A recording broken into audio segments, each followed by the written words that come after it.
Hi hello అండి. అందరికీ నమస్తే అండి. Welcome back to our channel Padmasri collections and ideas. నేను మీ పద్మావతి. నేను చాలా బాగున్నానండి. మీరందరూ కూడా బాగున్నారని ఇంకా బాగుండాలని కోరుకుంటున్నాను. ఈరోజు మన వీడియోలో స్కూల్ బడ్జెట్ ప్లాన్ గురించి చాలామంది అడిగారు. చాలా రోజుల నుంచి అడుగుతున్నారండి. నేను అందరి వీడియోస్ చేస్తానండి. కాకపోతే ముందు వెనక ఉంటారు, లేదా కొంతమంది కొంచెం ఎమర్జెన్సీ పడుతూ ఉంటారు. వాళ్ళు బయట అప్పు తెచ్చేసి ఎక్కువ వడ్డీలు కట్టేస్తుంటారు. అలాంటి వాళ్ళు ఒక 2, 3 సార్లు మళ్ళీ రిక్వెస్ట్ చేస్తున్నారు వీడియో చేయమని. ఖచ్చితంగా అందరికీ నేను వీడియోస్ చేస్తానండి. కొంచెం నాకు టైం ఇవ్వండి. ఎందుకంటే నేను అనుకున్న వీడియోస్‌తో పాటు మీరు అడిగిన డౌట్స్‌కి క్లారిఫై చేస్తూ మీకు ఒక ప్లాన్ ఇవ్వాలంటే నేను కొంచెం ముందుగా అనలైజ్ చేసుకోవాలి కదా! సో, మీ ఇన్‌కమ్ ఎంత? మీ ఖర్చెంత? మీరు బయట ఎంత అప్పున్నారు? మాక్సిమం అంటే మినిమమ్ టు మాక్సిమం మనకి హౌస్ మెయింటెనెన్స్ ఖర్చు ఎంతుంటుంది? ఇవన్నీ కాలిక్యులేషన్స్ తీసుకుంటూ నేను అడిగిన డౌట్స్‌కైతే మీరు కామెంట్స్‌లో రిప్లై ఇవ్వండి. సో, మీరు ఇవిస్తేనే నాకు మీ వీడియో చేయాలి అనుకున్నప్పుడు నేను కొన్ని క్వెషన్స్ మీ వివరాలు తెలిస్తేనే కదండీ నేను మీకు తగినట్టుగా మీకు అనుగుణంగా ఏదైనా ఒక ప్లానో, లేదా ఒక సలహానో ఏదైనా చెప్పగలను. సో, వివరాలు కొన్ని మీరు లిమిటెడ్‌గా ఇచ్చి వీడియో చేయండి అక్క అంటే నాకు తెలిసిన వివరాలతో వీడియో చేయడం వేరు. కొంచెం నాకు మీకు మంచిగా సలహా ఇవ్వడానికి కావాల్సిన ఇన్ఫర్మేషన్ నాకు మీరు ప్రొవైడ్ చేయగలిగితే కొంచెం బెస్ట్ సలహా ఇవ్వగలను అనేది నా నమ్మకం అనమాట. సో, ట్రై టు అండర్‌స్టాండ్ అండి. మీ వివరాలు తీసుకొని నేనేం చేసుకోలేనండి. సో, కొంతమంది కామెంట్స్‌లో ఇట్లా డౌట్స్ అడుగుతున్నారు కదా! అందుకని ఒక పని చేద్దామండి. నేను రేపటి వీడియోస్‌లో అంటే రేపటి నుంచి చెప్పే వీడియోలో నేను మెయిల్ ఐడీ చెప్తాను మీకు. సో, మెయిల్ ఐడీ నోట్ చేసుకోండి. అంటే కామెంట్స్‌లో అయితే మన కామెంట్స్ అందరూ చదువుతారేమో, మన వివరాలు ఎందుకు చెప్పడం, గోప్యంగా ఉంచుదాము. కానీ మన సమస్యకి పరిష్కారం కూడా కావాలి అనుకుంటూ ఉంటారు. అంటే కొంచెం అంటే అన్‌కంఫర్ట్‌గా ఫీల్ అయ్యే వాళ్ళు ఉంటారు కాబట్టి, అలాంటి వాళ్ళు ఏదన్నా ఉంటే నేను మెయిల్ ఐడీ ఇస్తాను. మీరు మెయిల్ చేయండి. వివరాలన్నీ కూడా మెయిల్ చేయండి. సో, నేను పేరేం మెన్షన్ చేయనండి. మీకు గోప్యంగా ఉంచమంటే నేను ఫస్ట్‌లో మెన్షన్ చేసేదాన్నండి. సో, దానివల్ల ప్రాబ్లమ్స్ కూడా వస్తాయేమో అని చెప్పి నేను ఎవరి పేర్లు మెన్షన్ చేయట్లేదు. ఏదన్నా మనకు సొల్యూషన్ అడిగినప్పుడు. ఎందుకంటే మీకు సొల్యూషన్ కావాలి అంతే కదా! సో, పేర్లు మెన్షన్ చేయాల్సిన అవసరం లేదని నాకు అనిపించింది. సో, అట్లనే చేద్దాము. ఇంకా నేను మెయిల్ ఐడీ రేపటి నుంచి ఇస్తానండి. సో, ఏదైనా మీరు పెట్టాలనుకున్నప్పుడు మీ ప్రాబ్లమ్ ఏదైనా అట్లాంటివి మాత్రమే మెయిల్ చేయండి. ఇంకా మామూలుగా కామెంట్స్ ఏదైనా మామూలుగా యాజ్ యూజువల్‌గా కామన్‌గా పెట్టే కామెంట్స్ మీరు కామెంట్స్‌లోనే పెట్టండి. సో, మనకి కామెంట్‌లో అడిగిన దానికి ఈరోజు రిప్లై అండి. సో, వీడియోస్ అయితే వన్ బై వన్ చేస్తాను మీరడిగిన డౌట్స్‌కి. ఏదైనా నా వంతు కృషిగా నేనేదైనా సొల్యూషన్ చెప్పగలనేమో ఖచ్చితంగా మీకైతే హెల్ప్ చేస్తానండి. సో, ఈరోజు చూద్దాము. స్కూల్ బడ్జెట్ గురించి ప్లానింగ్ అడుగుతున్నారు చాలామంది. సో, చాలా ఇంపార్టెంట్ అండి. అందుకనే నేను ఈరోజు ఈ వీడియో తీసుకున్నాను. నేను ఇప్పుడు చెప్పబోయే ఒక ప్లాన్ ఏదైతే ఉందో, ఒక మిడిల్ రేంజు లేదా యావరేజ్ బడ్జెట్ అండి. ఎందుకంటే స్కూలనేది లో బడ్జెట్‌లో ఉన్నాయి. అంటే ప్రైవేట్ స్కూల్స్ అండి. ఆహ్, హై రేంజ్‌లోనూ ఉన్నాయి. అంటే కార్పొరేట్ లెవెల్‌లో స్కూల్స్ ఉన్నాయి. మనకి మిడిల్ క్లాస్ వాళ్ళకి కొంచెం ఎఫర్ట్ చేయగలిగిన రేంజ్ అన్నట్టుగా నేను చెప్తున్నాను. సో, దీనికన్నా కూడా తక్కువ రేంజ్‌లో స్కూల్స్ ఉంటాయి. ఫీజెస్ ఉంటాయి. డిపెండింగ్ అపాన్ మీ ఏరియాని బట్టి. అంటే సిటీస్‌లో ఒక ఫీజ్ ఉంటుంది. కొంచెం టౌన్‌లో కొంచెం ఫీజులు ఒకలాగుంటాయి స్కూల్స్‌లో. ఇంకొంచెం విలేజ్ సైడ్‌లుగా ఉన్న స్కూల్స్‌లో కొంచెం ఒక రకంగా ఉంటాయి. సో, అది ఏరియాని బట్టిచ్చి కూడా ఉంటాయి కాబట్టి, నేను తిరుపతిలో ఒక మిడిల్ రేంజ్‌లో మిడిల్ రేంజ్ స్కూల్స్‌లో ఎట్లా ఫీజ్ కలెక్ట్ చేస్తారు, అక్కడ ఎలా ఉంటాయనేది నేను ఎక్స్‌ప్లెయిన్ చేస్తున్నాను. సో, దాన్ని బట్టి మీ సాలరీ ఇంకొకటేమంటే మనకొచ్చే ఆదాయం బట్టే కదండీ మనం స్కూల్ కూడా సెలెక్ట్ చేసుకోవాలి పిల్లలకి. సో, ఇక్కడ ఒక 2 కిడ్స్‌కి నేను ఒక ప్లాన్ చెప్తున్నాను. సో, ఈ ఫీజులు కంపేర్ చేసుకోండి. మీ ఏరియాని బట్టి ఎలా ఉందో కంపేర్ చేసుకోండి. ఇంచుమించుగా అలానే ఉండొచ్చు. ఒక 2, 3 వేలో, 5,000 అట్లా డిఫరెన్స్ ఉండొచ్చు. సో, నేను చెప్పేది మాత్రం మిడిల్ రేంజ్ స్కూల్ అండి. సో, అదే చెప్తున్నాను. చూడండి. తర్వాత మీకు ప్లాన్ కూడా చెప్తానండి. మీకు ఎక్స్‌పెన్సెస్ ఎలా ఉంటాయి? మొన్నెవరో బడ్జెట్‌లో కొన్ని పాయింట్స్ మిస్ చేశానని కామెంట్స్ పెట్టారు. సో, ఓకే అండి. మళ్ళీ నేను ఒక బడ్జెట్ ప్లాన్ అయితే ఇస్తాను. ఇవన్నీ ఖర్చులు చూడంగా మీ రేంజ్ ఎంత? అంటే మీ సాలరీ ఎంతున్నది కంపేర్ చేసుకోండి. సో, దాన్ని బట్టి మీరు ఏ రేంజ్‌లో మనం పిల్లల స్కూల్‌లు చూడాలి, ఏ రేంజ్‌లో మనం ఖర్చులు పెట్టాలనేది కూడా ఒక ఐడియా వస్తుంది. సో, మనకు ఆదాయం ఎంతుంది? మన పిల్లలకి ఎంత అవుతుంది? అనేది కూడా ఒక ఐడియా ఉంటేనే పిల్లల భవిష్యత్తు కదండీ! కాబట్టి ఇది చాలా ఇంపార్టెంట్ అని చెప్పి ఈరోజైతే ఈ వీడియో మీకోసం చేస్తున్నానండి. చూడండి ఇప్పుడు స్కూల్ యాన్యువల్ ఫీజ్ అయితే ఇద్దరి పిల్లలకి 56,000 అది కూడా చెప్తానండి. మనకి 3 టర్మ్స్‌గా కట్టాలి. సో, నేనైతే మా పిల్లలకి ఇదే కాబట్టి మీకు చెప్తున్నాను.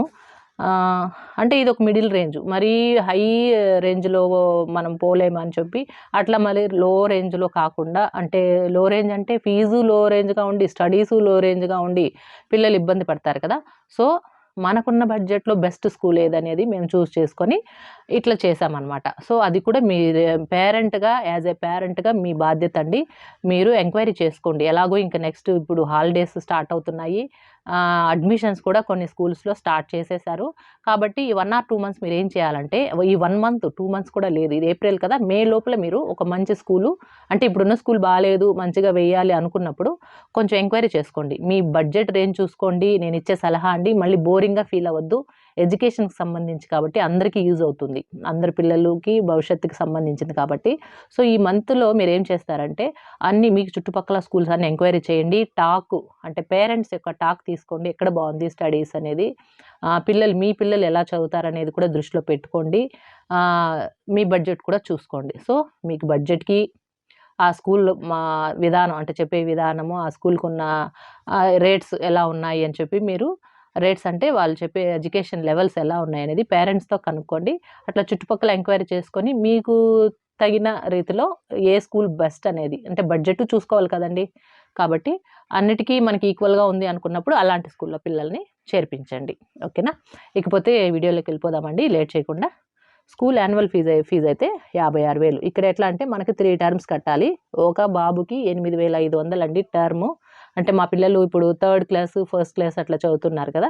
సో అంటే ఇంకొంచెం 500 to 1000 పెరుగుతుంది ఎవ్రీ ఇయర్కి. సో నేను ఇదే చెప్తున్నాను మీకు. సో మీ పిల్లలు చదివే దాన్ని బట్టి అటు ఇటు ఒక 1,500 తేడా ఉండొచ్చు, 1000, 2000 అట్లా. సో అందుకే నేను మిడిల్ రేంజ్ అని చెప్తున్నాను. సో 8,500 ఇంటూ 3 టర్ములకైతే మనకి ఇద్దరు పిల్లలకి 56,000 అవుతుంది. సో ఇది యాన్యువల్ ఫీజు. ఇక్కడ స్కూల్ ఫీజు అయితే అక్కడికి అయిపోయింది.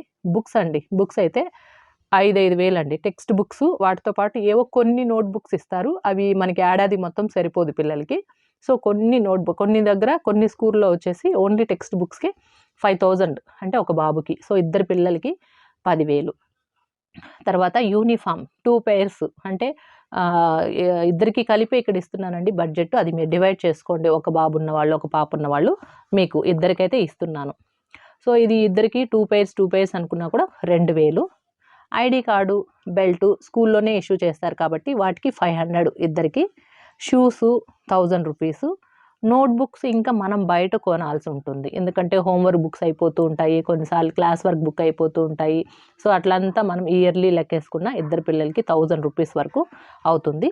తర్వాత స్కూల్ డే ఫంక్షన్ అని చెప్పి ఏదైనా సెలబ్రేషన్స్ అని, పిల్లలు ఏదైనా పార్టిసిపేట్ చేస్తే వాళ్ళకి డ్రెస్ అని, లేదా కాంపిటీషన్ ఏదైనా ఉంటుంది కదా, ఫ్యాన్సీ డ్రెస్ కాంపిటీషన్ కావచ్చు, లేదా వాళ్ళు ఏదైనా డాన్సింగ్ పర్ఫార్మెన్స్ ఉంటే, అంటే నేను అమ్మాయిలను కూడా ఉద్దేశించే చెప్తున్నానండి, ఇక్కడ అబ్బాయిలనే కాదు. సో అమ్మాయిలు కూడా ఉద్దేశించే చెప్తున్నాను కాబట్టి స్కూల్ డే ఫంక్షన్కి 3,000 విత్ వాళ్ళ డ్రెస్సు, ఎక్స్పెన్సెస్ అంతా కూడా వేస్తున్నాను. తర్వాత పిక్నిక్ ఇయర్లీ 2 times అనుకున్నా కూడా, అంటే 200 to 250 లోపల అట్లా ఉండొచ్చు. ఎందుకంటే పిక్నిక్ మార్నింగ్ వెళ్తే ఈవినింగ్ వస్తారు పిల్లలు. సో వాళ్ళ ఖర్చులు అవి ఇవి అంతా కూడా ఛార్జ్ చేస్తారు కదా. సో ఇద్దరు పిల్లలకి 800, 1 or 2 times అనుకున్నా కూడా ఇయర్లీ. నెక్స్ట్ కల్చరల్ యాక్టివిటీస్, ఈ DIYs పిల్లలకి క్రాఫ్ట్లు అవి ఇవి చేసుకురమ్మని చెప్పి మనకి పంపిస్తూ ఉంటారు. అవంతా కూడా మనకి ఇయర్లీ ఒక 1,000 వేసానండి ఇద్దరు పిల్లలకి. ఇకపోతే ఫెస్టివల్ అకేషన్స్కి వాళ్ళకి ఏదైనా కొంచెం స్పెషల్గా రెడీ రావడమో, ఏదైనా ఇంటి నుంచి తేవడమో, ఫ్రూట్స్, ఫ్లవర్స్, ఇంకేదైనా తయారు చేసి తీసుకెళ్ళడం, ఇట్లా ఫెస్టివల్కి సంబంధించి దానికి రిలేటెడ్గా ఏదైనా DIY లాంటివి ఉంటే అది ఒక 500. ఇకపోతే స్టేషనరీ, అంటే మనకి ఇది వచ్చి డిపెండింగ్ అపాన్ యాక్టివిటీ, వాళ్ళకి స్కూల్ నుంచి పిల్లలకి ఇచ్చే యాక్టివిటీని బట్టి ఉంటుంది కాబట్టి నేను 500 అట్లా వేస్తున్నాను. పైగా పిల్లలకి మనం స్కూల్లో ఈ స్టేషనరీలోనే భాగంగా మళ్ళీ ఒక 1,000 రూపాయలు అటు ఛార్జ్ చేసి వాళ్ళకి పెన్సిల్స్, పెన్స్, ఎరేజరు, స్కేల్ ఇట్లాంటివి కూడా ప్రొవైడ్ చేస్తారు. బట్ మనం అలా వద్దనుకుంటే మనం సపరేట్గా తీసివ్వచ్చు, మనమే. అట్లయితే ఒక 500 వేస్తున్నాను. సో ఇక ఓవరాల్గా ఇంకా ట్రాన్స్పోర్ట్ అండి, ఇది మాత్రం మా పిల్లలకి మేము ట్రాన్స్పోర్ట్ ఫీజు కడుతున్నాం కాబట్టి ఇద్దరు పిల్లలకి 26,000 అండి పర్ యానం. ఒక పిల్లోడికి 13,000 రూపాయలు, ఇది 26,000. ఇది కూడా డిపెండింగ్ అపాన్ మీ ఏరియాని బట్టి ఉండొచ్చు. నేను తిరుపతిలో ఉంటాం కాబట్టి చెప్తున్నాను. సో ఇది మీరు పేరెంట్సే వదిలిపెట్టేలాగా ఉన్నా, లేదా స్కూల్కి దగ్గరగా ఉన్న మీ హౌస్, లేదా మీ హౌస్ దగ్గరగా మీరు స్కూల్స్ చూస్ చేసుకున్నా, ఇది మాత్రం ఎవరికి వాళ్ళది సపరేట్గా ఉంటుంది. బట్ నేను ఓవరాల్గా స్టడీస్ని మనకి బడ్జెట్ అని అడిగారు కదా, స్కూల్ బడ్జెట్ ఇంత ఉంటుంది. సో మొత్తం కలిపి 1,02,300 అయింది. అంటే ఇద్దరి పిల్లలకి ఇప్పుడున్న పరిస్థితుల్లో తిరుపతి లాంటి సిటీస్లో ఒక మిడిల్ రేంజ్ స్కూల్లో వేస్తే ఇంత ఫీజు ఉంది. సో ఇంకా కూడా అదర్స్ అనే ఒక 3,000 వేస్తున్నానండి. అంటే ఎప్పుడైనా వాళ్ళకి స్టేషనరీ కావచ్చు, నోట్బుక్స్ కావచ్చు, అటు ఇటు ఉండొచ్చు కదా కొన్ని ఖర్చులు. సో అదంతా కూడా కలుపుకుంటే స్టడీస్ పరంగా 1,05,300 అండి. సో దీన్ని మనం డివైడెడ్ బై క్యాలిక్యులేట్ చేస్తే పర్ మంత్కి ఎంత పడుతుందంటే 8,775. సో నేను దీన్ని రౌండ్ ఫిగర్గా 9,000 అనుకుంటున్నాను. సో పర్ మంత్ మనం ఇద్దరు పిల్లలకి 9,000 అనేది అవుతుంది. సో ఇప్పుడు మనం స్కూల్కి యావరేజ్గా 1,05,000 అయింది కదండి ఇద్దరు పిల్లల స్టడీస్కే. కాబట్టి ఇకపోతే ఇది మాత్రం ఎవరి వాళ్ళ శాలరీకి సంబంధించిన బడ్జెట్. అంటే యావరేజ్గా చెప్తాను నేను ఇక్కడ. సో మీ బడ్జెట్ని బట్టి మీరు స్కూల్ ఎలాంటిది చూస్ చేసుకోవాలనేది డిసైడ్ చేసుకోండి. స్కూల్ ఫీజుల్లో కొంచెం తేడాలు వస్తాయి. అంటే మీకు హై రేంజ్లో వేయాలంటే మనకు ఒక బాబుకే 1,00,000 రూపాయలు తీసుకునేవి కూడా ఉన్నాయి స్కూల్లో. ఇక్కడే తిరుపతిలోనే 1.5 lakh వరకు ఉందండి. ఒక బాబుకే 1.5 lakh వరకు వెళ్ళే స్కూల్ కూడా ఉన్నాయి. సో అదనమాట, నేను మిడిల్ రేంజ్లోనే చెప్పాను. సరే, ఇకపోతే స్కూల్ అంటే అదే చెప్పాను కదా, మీరు స్కూల్ అనేది పిల్లలకి సెలెక్షన్ అనేది మీ శాలరీ, మీ ఇన్కమ్ బట్టి డిపెండ్ అయి ఉంటుంది. అదొకటి గుర్తుపెట్టుకోండి. ఇకపోతే ఇంకా రిమైనింగ్ ఎక్స్పెన్సెస్ ఒక ఫ్యామిలీకి ఎట్లా అవుతుంది అనేది చూద్దాము. ఒకవేళ 40K శాలరీ అనుకుందాం, ఉదాహరణగా నేను ఒక 40K శాలరీ తీసుకుంటే ఎంత మిగులుతుంది, ఈ లెవెల్లో స్కూల్లో వేస్తే ఎంత ఖర్చు అవుతుంది అనేది మొత్తంగా కూడా చూద్దామండి. సో రెంట్ 7,000 అనుకున్నా కూడా, స్కూల్ ఫీజు 9,000 అనుకున్నాం కదా, సారీ, దీన్ని రౌండ్ ఫిగర్ చేశాను 8,700ని. సో స్కూల్ ఫీజు 9,000 అంటే ఇద్దరు పిల్లలకి కలిపి.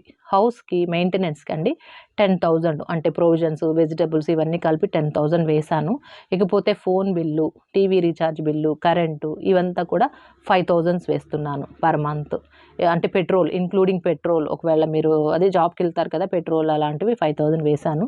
కాకపోతే ఫెస్టివల్స్కి అంటే ఇక్కడ పర్ మంత్ అండి, ఇదన్నీ కూడా నెలకి వేస్తున్నాను. ఫెస్టివల్స్కి మనకి సంవత్సరంలో రకరకాల ఫెస్టివల్స్ వస్తాయి కదా, సో ఉతారుగా నేను నెలకి 1,000 వేశాను. ఆ ఖర్చులు అనేది బట్టలు కావచ్చు, ఇంకా పూజా ఖర్చులు కావచ్చు, ఏదైనా కావచ్చు, ఒక గుడికి వెళ్ళడం కావచ్చు, ఓవరాల్గా 1,000 రూపాయలు దానికి పక్కన పెడదాము.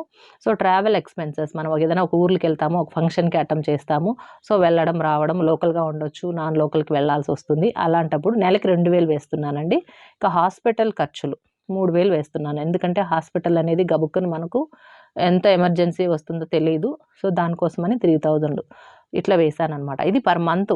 అంటే దీంట్లో మనకు ఖర్చు రావచ్చు, రాకపోవచ్చు. రాకపోతే అదృష్టం, అది సేవింగ్స్లో పెడతాము. వస్తే అన్నట్టుగా అంటే నెలకి 3,000 వేశాను. సో ఇవంతా కూడా నెల ఖర్చులే అండి, మళ్ళీ కన్ఫ్యూజ్ కాకండి. ఓవరాల్గా 37,000 అయిందండి పిల్లల ఫీజులు, ఇంటి మెయింటెనెన్స్, రెంట్ హౌస్లో ఉండే వాళ్ళకి 37,000 అయింది. మీ శాలరీ 40,000 అయితే ఇక్కడ మీరు 3,000 మాత్రమే సేవింగ్స్ చేస్తారు. ఇక్కడ ఎగ్జంప్షన్ ఏమంటే ఓన్ హౌస్ ఉన్న వాళ్ళకి రెంట్ ఉండదు, ఓకేనా. ఇకపోతే హౌస్ మెయింటెనెన్స్ ఖర్చులు అనేది మీరు చూసి ఖర్చు పెట్టేదాన్ని బట్టి ఉంటుంది. సో దీంట్లో ఏదన్నా మీరు రెడ్యూస్ చేసుకోగలిగితే చేసుకోవచ్చు. ఇకపోతే మీకు శాలరీ ఇంత ఉంది కాబట్టి ఈ రేంజ్లోనే వెళ్ళాలనేది మీ ఆప్షన్, మీ చాయిస్ అనమాట. సో దాన్ని బట్టి మీరు ఎలాంటి స్కూల్లో, అంటే ఇంతకన్నా తక్కువ ఫీజులో బెటర్ స్కూల్స్ కూడా ఉండొచ్చు, చెప్పలేము.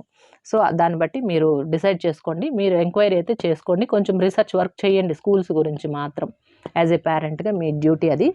సో ఇట్లా ఉందన్నమాట. సో మీ టార్గెట్ నేనేమంటే ఇక్కడ ఏం చెప్తానంటే, ఇన్కమ్ అనేది పెంచుకోవాలి. ఓన్లీ 3,000 సేవింగ్స్ చేస్తే పిల్లలకి ఏదైనా ప్రాపర్టీ కొనాలన్నా, గోల్డ్ కొనాలన్నా, రేపు హయ్యర్ స్టడీస్కి ఫీజులు పెరుగుతాయి కదా, ఇదే ఫీజే ఉండదు కదా ప్రతి ఏడాది.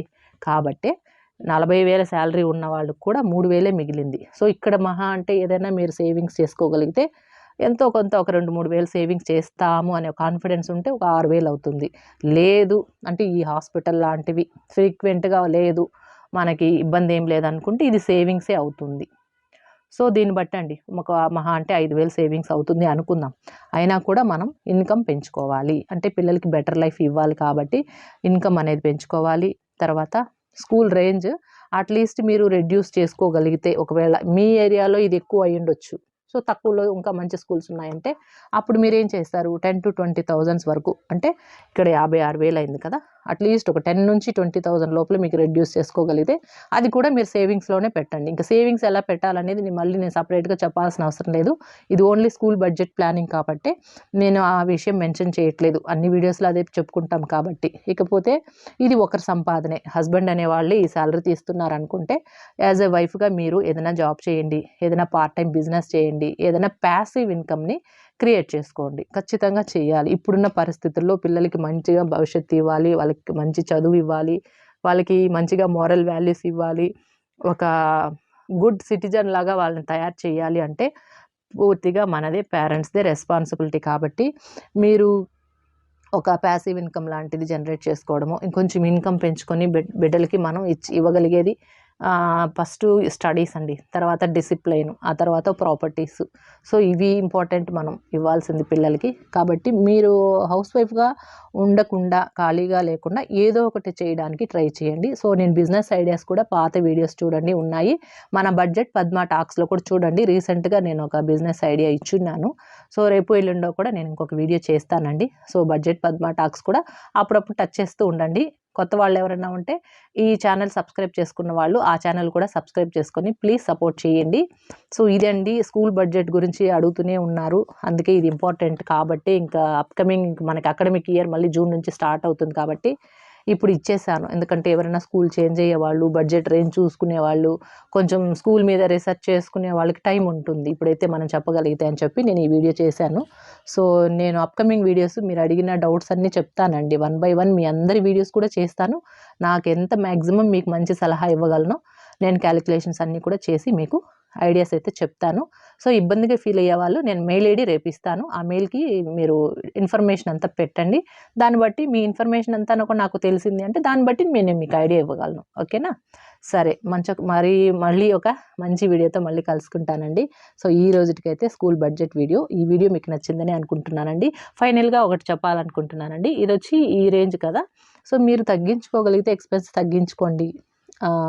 లేదు మీరు ఇన్కమ్ పెంచుకొని పిల్లల్ని ఇంకా కూడా బెస్ట్ స్కూల్లో బెస్ట్ వీటిలో వేయాలనుకున్నా వేయండి.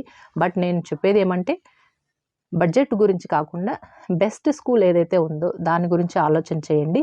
మన రేంజ్లో బెస్ట్ స్కూల్ ఏది ఉంది అనేది ఆలోచించి పిల్లల్ని వేయండి. పిల్లలకి చదువుతో పాటు మోరల్ వాల్యూస్ కూడా నేర్పించాలి, వాళ్ళకి లైఫ్కి యూజ్ అయ్యే విషయాలు కూడా చెప్పాలి స్కూల్స్లో. సో అలాంటి ఒక మంచి స్కూలు చూసి వేయండి పిల్లల్ని, ఎందుకంటే వాళ్ళ భవిష్యత్తు కాబట్టి ఆ విషయంలో మాత్రం వెనకడుగు వేయకండి. ఇది నేను పర్సనల్గా మీకు ఇచ్చే సలహా అండి. సో ఓకే అండి, మరొక మంచి వీడియోతో మళ్ళీ కలుసుకుందామండి. థ్యాంక్ యూ అండి, బాయ్ అండి. తప్పకుండా మన ఛానల్ని సబ్స్క్రైబ్ చేసుకొని సపోర్ట్ చేయండి friends. Thank you, bye, have a nice day.